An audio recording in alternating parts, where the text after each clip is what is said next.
Sa pagkakataong ito, isang tropa ng rock climbers na taga Baguio ang kasama ko.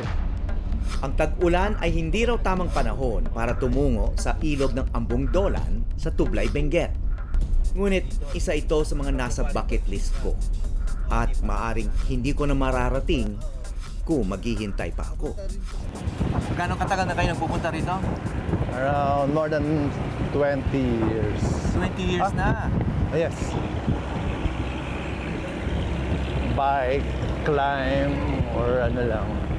Or mag-cave. Paano ba ito nag-start? Paano kayo nag-start dyan?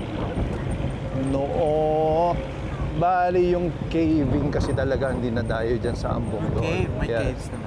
Bingaongaw and Paterno Cave. And lagi namin nadadaanan yung mga boulders sa gilid ng kalsada. So, nagdala kami ng crash pad. Trinay namin mag-work. Nagka-climb na kayo nun? Yes. Okay. Salamat at pagdating namin, maganda ang panahon.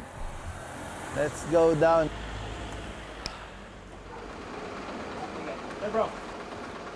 Oh, bababa na kami ng tropa dito sa ilog. Yung matagal ko nang pinapangarap na Ambong Dolan.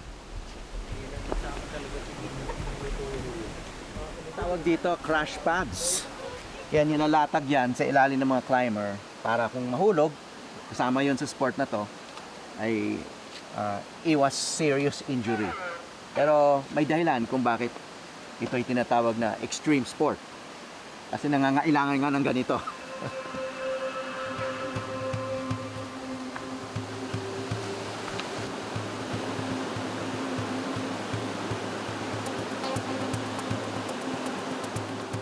Daan-daang taon nang hinubog ng kalikasan ang mga bato rito.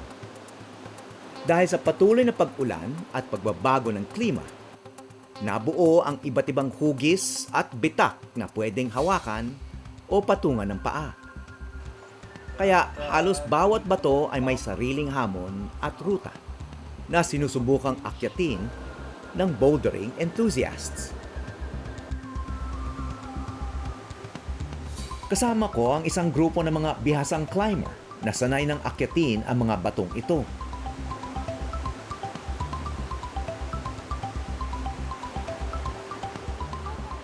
Ang mga 40 na sina Ray ang tumatayong leader ng grupo. Sina Mike at Xavier. Ang mga 30 na sina Roy, Toots at Richard. At ang 56 na taong gulang na si Osnay.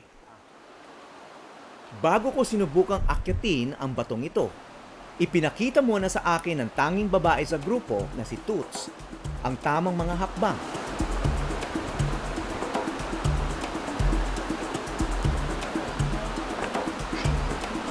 Guys, Parang easy lang sa kanya. Parang ang important yung pagkakasita. Kailangan ng sapat na lakas ng katawan, balanse at teknik para maiangat ang sarili. Hindi rin sapat ang puwersa lang. okay.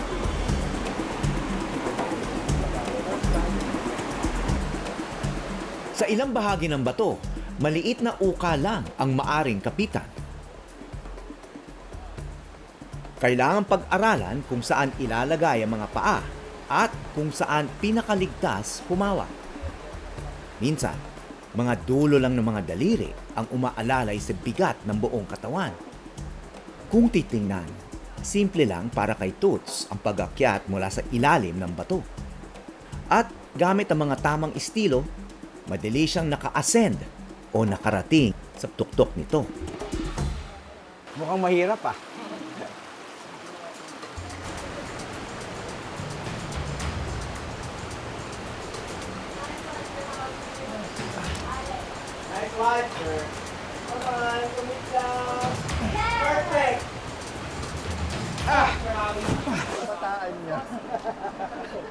Ang pinaka-senior sa kanila, di hamak na mas bata sa akin. Ito nga, pagdating ng pala matigas na to. Start ka na doon sa ano. Dekada 90 nang tawagin si Osnay Sevilla sa Cordillera mula sa Los Baños, Laguna.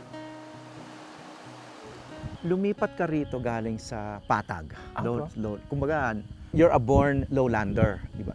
Ngayon, tingin mo sa sarili mo, Highlander ka na? Yes, siguro may consider ko na taga dito na po ako. At salamat po sa mga nag-adapt dito. At pagkup dito ng mga taga dito mismo. So, paano naiiba yung buhay sa kabundukan? Number one, mapapansin mo yung environment natin. Okay? Fresh air. At marami pa pong available na pagkain. Makikita mo rin po yung mga fresh na pagkain dito. So, sa tingin mo, nakatulong sa kalusugan mo at nagpalakas sa katawan mo ang pagtira dito? Malaki po bilang naniniwala at nagtatangkilik ng nature. Malaki po yung nakuha kong peace of mind sa lugar na ito. Hindi po tayo naghahabulan ng buhay dito. So, sa madaling sabi, wala kang regret sa paglipat dito? Wala po. Wala po. Kaya isang dahilan po na nandito pa rin tayo hanggang ngayon.